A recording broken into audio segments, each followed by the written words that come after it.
page turners, and welcome back to the channel. I'm Matthew, the man with a hat who reads, and welcome back to another episode of What Am I Waiting For? If you're new here and didn't watch episode 1, that's fine. I'll break down what this series essentially is. So, this is me looking back at my book haul from a year ago and then determining which books I haven't yet read from that book haul and maybe explain why I haven't read them yet or what I'm waiting for in some cases. So this is from the book haul video of January and February 2022. If you want, I can link that video down below if you are curious to see that whole book haul video.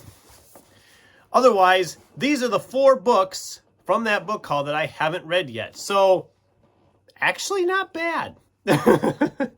I didn't count how many books. I should have counted how many books were actually in that book haul to determine how I'm actually doing. But I only have 4, so this video won't be as long as the last one. So let's not waste any more time. Let's get into it. So these 4 books, like I said, I got a year ago. I bought all these a year ago.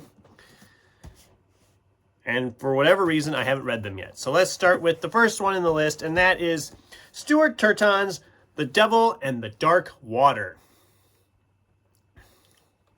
It's a detective murder story on a ship in the 1800s? No, 1600s. 1634.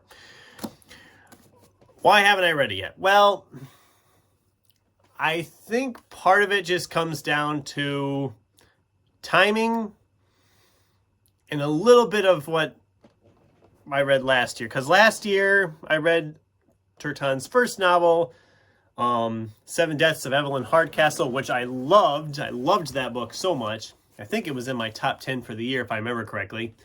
So I picked up this one really quickly after I'd finished that one.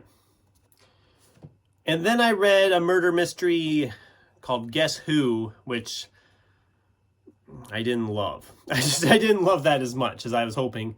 And I think this one I just kind of was like, I'll get to that someday. And here we are a year later, and I haven't even thought about opening it up. So it is a book that I will read at some point. I am curious about it. I mean, a murder mystery on a ship in 1634. That's something I haven't read before. It doesn't sound too familiar. That's the word I'm looking for. It doesn't sound too familiar. I am excited to get to this at some point. Maybe later this spring. Who knows? I haven't planned too far out.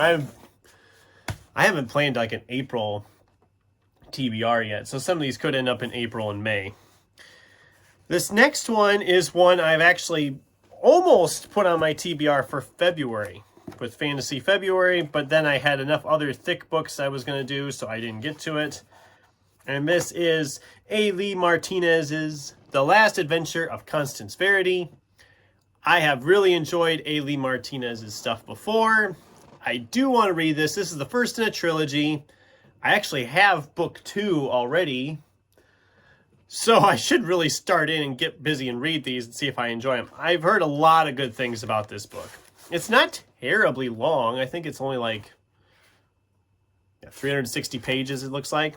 So it's not terribly long. It won't take me long to read because I've read through his books very fast in the past. I should do a video about A. Lee Martinez, one of the overlooked authors out there. Because everybody knows him for this series, but he wrote like 10 other books prior to this one. Yeah, wow, I actually hit that on the dot. 10 books prior to this one. And I've read all of them except one of them and kept a bunch of them because they're just fun novels. I should do a video about that. But this one I'm hoping to get to sometime this spring, definitely. Maybe April, but if not April, it'll be May. I know in April I do have a few to read already. I have all those. I have the conclusion of Harry Potter I'm planning to get to, so. Then we have La Vie Tidars By Force Alone. A hardcover. It's essentially a reimagining of the King Arthur legend. Boldly reimagined as Excalibur colliding with Scarface. Now that just sounded interesting to me. I hadn't really read a lot of like the Arthurian type stuff. And this is another one. It just is kind of sat there and it hasn't been on my radar to pick up at all. I haven't even thought much about it. Part of it probably just comes down to the author. I read, what was it called? He wrote a book before for Angry Robot. I think it was called The Bookman or something. And I didn't love that. I actually kind of hated that book. And and this also, I think the other reason I've been kind of hesitant about it is because of the print. It's pretty small print. At least for a hardcover book like this. And especially you look at the jacket and look at the print size there. I mean, it's huge. But then you get in the actual book and it's just, oh wow, part 7. Woo. There we go. There's a lot of print there. I will read this at some point. I know I will. It's just over 400 pages. I'm going to say summer on this one. Maybe I'll try to stick this one in the summer. Hopefully I enjoy it, especially since it's been sitting here for a year already. And finally, wow, this video is going to be just as long as the first episode. I had a lot more books in that one. But this is the last one. This is Mike Chen's Here and Now and Then. This is a time travel type novel. I do like Mike Chen. I've read We Could Be Heroes, I believe it was called. And I thought it was good. I didn't love it as much as I hoped to, but I thought it was good. And I do want to read this. I like time travel novels anyway. And this, I mean, it sounds good. It's a time travel novel. I mean, it's just like, it should be a lot of fun. This is one I've actually been debating getting to sooner rather than later. I almost read it last year, but then I got busy with some other books, and I was going to read it this month, but I still had Future of Another Timeline, which is another time travel novel, and I didn't want to bunch the time travel novels up too much, so that didn't happen either. I will get to this eventually. Maybe this spring. If not, it'll be early summer. But yeah, those are the 4 books from my January-February 2022 book haul that I haven't read yet. None of them are overly thick.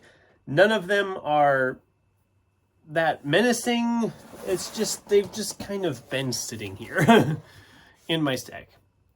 But I will get to them all eventually, and if I really love them, then you'll see videos about them too. But that's my list. Do you like this format of videos I've tried? I think they're fun. I think it's kind of cool looking back over a year ago and seeing what I haven't gotten to yet. But do any of these sound good? Should I be pushing any of these to the forefront over others? Have you read any of these? I'd love to hear from you in the comments down below. Thanks for watching, and until next time, keep turning pages.